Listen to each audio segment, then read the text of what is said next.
gutanga intumbero n'amategeko abereye mu gisata cy'amazi. AREEN, regulatory authority in charge of water supply and sanitation in Burundi, in collaboration with ESAWAS, Eastern and Southern Africa Water and Sanitation Regulatory Association, organized a series of workshops to sensitize the key stakeholders on the strategy and regulatory framework for inclusive sanitation in urban and semi-urban areas in Bujumbura and 4 main urban centers in Burundi. The activities were funded by the Bill and Melinda Gates Foundation.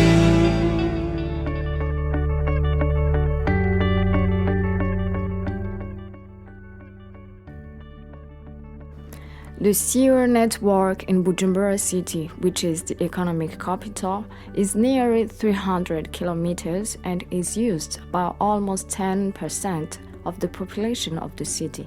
Buterere Fika Sludge Treatment Plant is the main infrastructure and was built on 40 hectares of a daily capacity of 40,000 cubic meters. There is also a laboratory associated with sanitation but is under-equipped. The maintenance of the sanitation infrastructures is also challenging, with expensive spare parts to be often replaced. There is also a need of sensitization of stakeholders in the good use of sanitation infrastructures, either collective or individual. The roles and responsibilities have to be clearly discussed, and all the stakeholders have to work together in order to achieve common goals.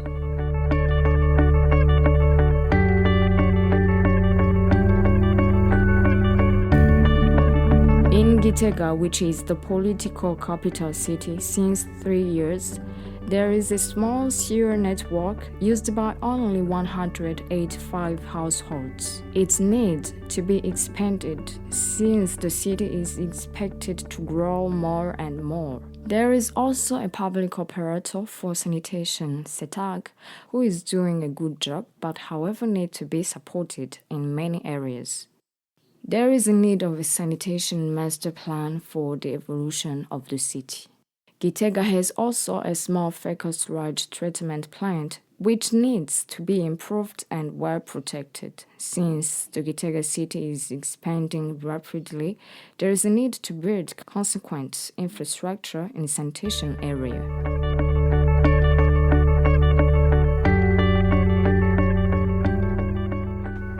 Ngozi is the third city of Burundi. It is an important agglomeration of people. Many projects in the sanitation sector are being carried on by several actors. However, during the workshop, it was raised some challenges. Ngozi is expanding and there is a need to increase sanitation services, especially with the expansion of a private university in the city, which requires appropriate sanitation services. There is also a project to build a fecal sludge management plant in Gashikanwa, which needs to be supported, especially with transport engines that are already in place. These engines require spare parts and other maintenance. There is also a need of a sensitization campaign in sanitation.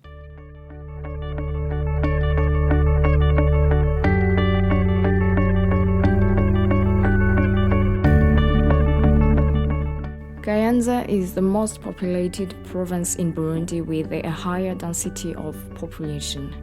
The city was built on hills and there is a challenge with sanitation city master plan. Some actors intervened in the sanitation in Kayanza. However, they didn't achieve what they started in terms of infrastructures. There is a need to search for funds to finalize the infrastructures.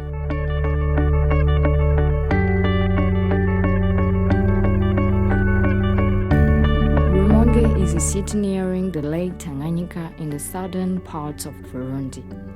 This geographical configuration implies a lot of things in terms of sanitation facilities. It is impossible to dig deeper in order to build toilets near the lake. Rumonge used to be the second city of the country and requires adequate specific sanitation infrastructure. For example, a couple of months ago, the toilets at Rumonge market were full and it was very difficult to empty because there was no tools to use, but also there was no place to put the fecal sludge. The market was closed for 2 weeks because of that problem. How to empty, how to transport, where to put the sludge.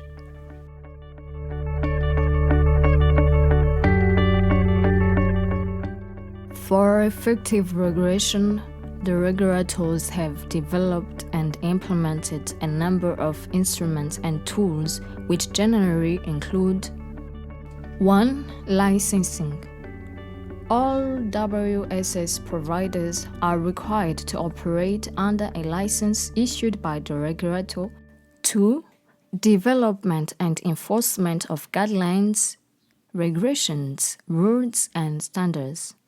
Various guidelines, regulations, rules, and standards have been developed and have to be enforced to ensure compliance to the governing water supply and sanitation legislation. 3. Tariff setting. All WSS providers are required to submit tariff models to the regulator for analysis and approval. 4. Performance monitoring and quality control. The regulators undertake regular inspections of utility infrastructure and operations. Areas of non-compliance are addressed through written directives and orders. 5. Sector performance reporting and information dissemination. The regulators have in place systems for data collection on the performance of utilities that is used for sector reporting. mu gutanga intumbero n'amategeko abereye mu gisata cy'amazi n'isoko ry'ibanze urudandazwa rw'ibitora amasoko ntangangufu AREEN, urwego rujejwe kugenzura ibisata by'amazi n'amasoko ntangangufu mu Burundi.